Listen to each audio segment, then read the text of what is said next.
Hello and welcome. You are listening to an informed take on current events brought to you by law students and staff of Queen's University Belfast. This is LawPod.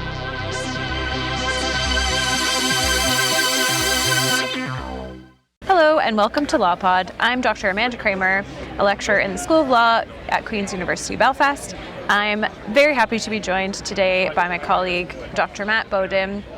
This is the next episode of a series of LawPod, which is being recorded at the European Society of Criminology Conference in Malaga.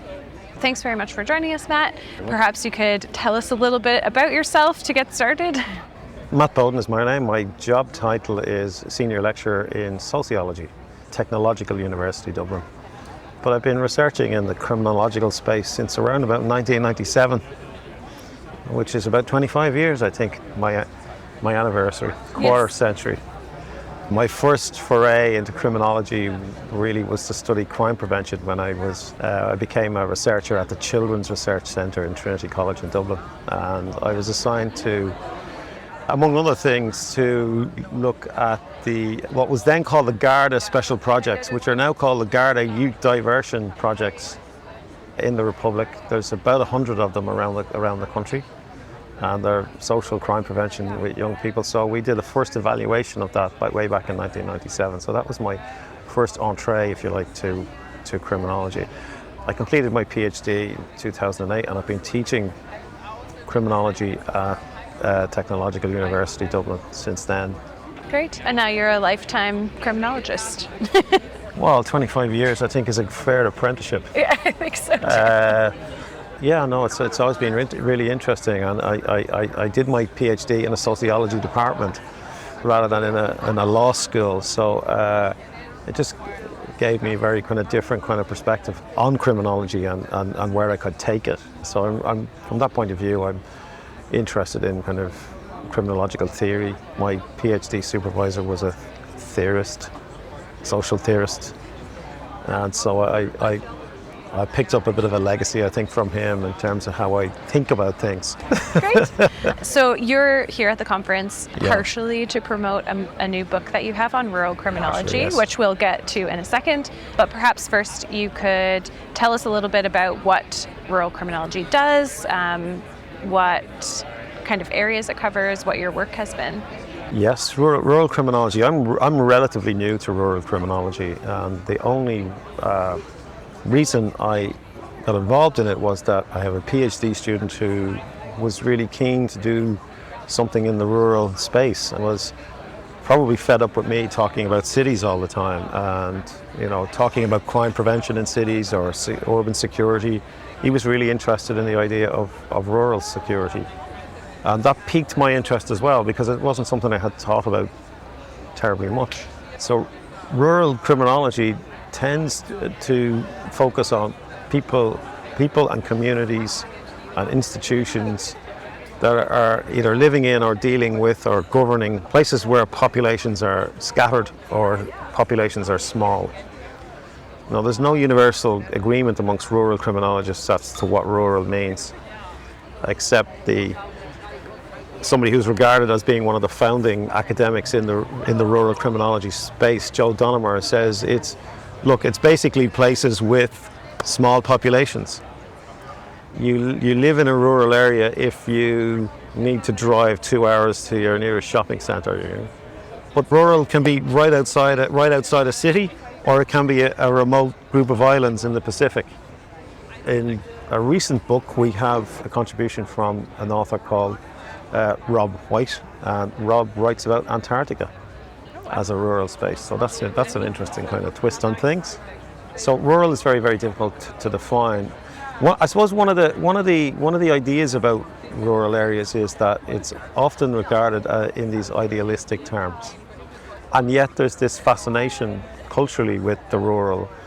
Authors often talk about the rural heaven and the rural horror. We want it to be this beautiful, serene place, and then a lot of media representations and films like Deliverance, for example. We have this idea of the rural horror, the Texas Chainsaw Massacre, for example. So we have these kind of different images of the rural, and that makes it very, very complex. Also, because it's out of sight and out of mind, it's very distant from centres of regulation and centres of governance. So the level of state surveillance, if you like, over rural areas is less, and often a lot of crime goes unreported. For example, we think of crime rates being very low in rural areas, but we miss out on things like the whole structure of patriarchy and what that means for violence against women in rural spaces. Often goes unhidden. The patriarchal structures in rural spaces tend to be very strong. There's lots of male-dominated networks. Police are male-dominated, not everywhere, but so they're part of the same male networks, if you like, of the perpetrators of domestic violence. So it's a complex space. I mean, you have people doing research on aspects of rural crime, but also on things like rural drug abuse, pollution. A lot of pollution occurs that we don't see, again, out of sight and out of mind. Great. And I suppose some of these themes maybe are drawn together in the edited collection that you've produced. Maybe you can talk us through they are. Some of the themes that are in there, and then we'll move on and talk about your specific contributions. Well, it's okay. It's the idea of this edited collection it's the first in a series of books. The book series is called Research in Rural Crime. The series books will be published by Bristol University Press, and I'm the series co-editor with Alistair Harkness, who's based in Victoria in Australia. And the idea of this book was to pull together some theoretical or conceptual strands, if you like, in order to promote and stimulate early career researchers and people in their mid-career also to think about rural themes and to take rural criminology seriously. We're also interested in this particular book here, Rural Transformations in Rural Crime, to look at the way in which rural is changing and to think about the ways in which even conceptions of rural are different in different places. You might think about rural very, very differently in China than you would say in Ireland or Australia, where the size of a farm is probably the size of Ireland, whereas in Ireland we have a multiplicity of small farms. The Irish Farmers Association in the Republic has 72,000 members. The idea of that in Australia would, it's just, we have a much smaller number of farmers with bigger farms.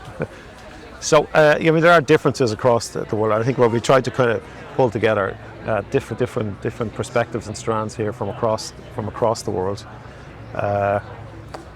thinking about the rural, but also providing some case examples of research that's going on in rural areas. And what are your contributions specifically? Maybe you can tell us a bit more about your research in this area that's found its way into the book. Myself and Arthur Pitlash have written a piece in this book looking at the way in which rural spaces have changed in Ireland, and we're specifically concerned with the ways in which rural communities are being drawn into security production, as we call it. They're being drawn into crime prevention partnerships, text alert schemes. They're involved in their own Facebook pages and WhatsApp groups and all these kinds of things. And we try to look at that as an example of what Zygmunt Bauman called liquid modernity, the idea that people use flows of information to communicate with one another. And in doing so, in this case, they're producing a type of security. They're co-producing security with a number of different agencies, if you like. Things that often go under the radar and they're not seen, but people are involved in, dedicating a serious amount of time of their lives to being in these kinds of groups, and so we were looking at that as a type of liquid modernity. Rural communities in Ireland have gone under tremendous change in the last 20 years. There's an awful lot more people that live in rural areas now who aren't involved in farming. People commute over a long distance. So people live in different spaces. We try to draw on Manuel Castell's idea of the space of flow. This is an idea that people are constantly in flow, and people live in flows. So, for example, people who work in high-tech industries might live in a rural area, but they'll commute to their place of work in Dublin, where they probably work in some kind of high-tech industry or business, and they're constantly in this kind of flow space. They don't buy goods in local shops, or don't go to the local post office. They'll probably go to the garage because they're on the move to buy their groceries and a few bits and pieces. So from that point of view, rural has changed, and because we see that, then we'd have to say that you can apply theories and thinking about late modernity, the idea of late modern society, to the rural areas, because we might think of rural areas in earlier times as being very face-to-face type of communities. We are looking at the way in which people are using these kind of information technologies now as a way of communicating with each other across space. So we call that a type of a kind of a transformation from the face-to-face, which is more solid, to informational communication, which is more liquid. It's more fluid. Yeah. Even the type of lives that people lead are fluid because they're on the move all the time. And do you think that has an impact on crime? That we've seen these shifts? Yes. Say in Ireland, say for example, I mean one of the biggest concerns about crime, whether it actually translates into actual crimes is another question. But we see a fear of crime that's generated on the basis of ease of access and egress by mobile criminals. Now, whether actually people will ever be a victim is a completely separate question. But there is a fear that, because criminals are seen to be more mobile, that rural communities are therefore more vulnerable. We spent a lot of money in the last 20 years building motorways, and so it's much easier certainly for urban-based criminals to be able to kind of move around. And so now whether that's actually happening or not is not really what we're looking at here. We're looking at why people are so concerned about it. They form into these crime prevention groups and text alert scheme, Somebody texts, there's a red van down the street or whatever, you better watch out for this, and so on. So we see that as a kind of an example of, how people are getting into this kind of, being drawn into this informal security production as an aspect of the fear of crime, which is being brought on by this greater mobility and fluidity. Yeah, that's Hopefully really that makes sense. No, it does. It's really interesting. Do you think that has something to do with, because of the kind of more, I guess, the higher levels of mobility, do you think that that's had an impact on the feeling of being in a community, and that's maybe had an impact on crime? Or their feelings about crime? I think so. One of the interesting things about Arthur's work, more so than my work, is that it depends on where the rural space is, or the rural community is located. So up around the border area, which is very far from, we think about somewhere like Donegal or Derry in the northwest of Ireland, where it's fairly remote from the main cities. People there feel very, very different. Whereas, they probably feel a little bit more secure. They're probably less likely to be a victim of crime than somebody living closer to the city. In the border area, Arthur shows in some of his work that people are very fixed to space. People are very tied to where they live, to the villages and small towns where they live. Whereas in the south, closer to Dublin, people are a little bit more mobile, and yeah, that's certainly kind of feeding into different types of concerns in different communities about, about crime. Yeah, it's really interesting to think about, and I guess it'll be interesting to see maybe post-COVID, because a lot of people have moved away, if these kinds of patterns continue, that now people are living farther from where they work and a lot more people are working remotely. So I wonder if that will have an impact as well on people's feelings. I would suspect so, yeah. Now exactly what they are, I'm not so sure right now, and somebody should research that. There you go. That's the idea of this book, was to set some kind of baseline, trying to pull together the state of the art from people who write a lot in the rural criminology space, and to then encourage people to take up some of the themes that are identified in this book, to look at the way in which rural areas are changing, and the nature of crime and fear of crime, and all these things are also changing and taking different types of shapes in different contexts. Yeah. So the take-home message is that more people should be doing rural criminology. Absolutely. Yeah. Well, great. Thanks very much, Matt. That was a really interesting conversation. Thank you. My pleasure.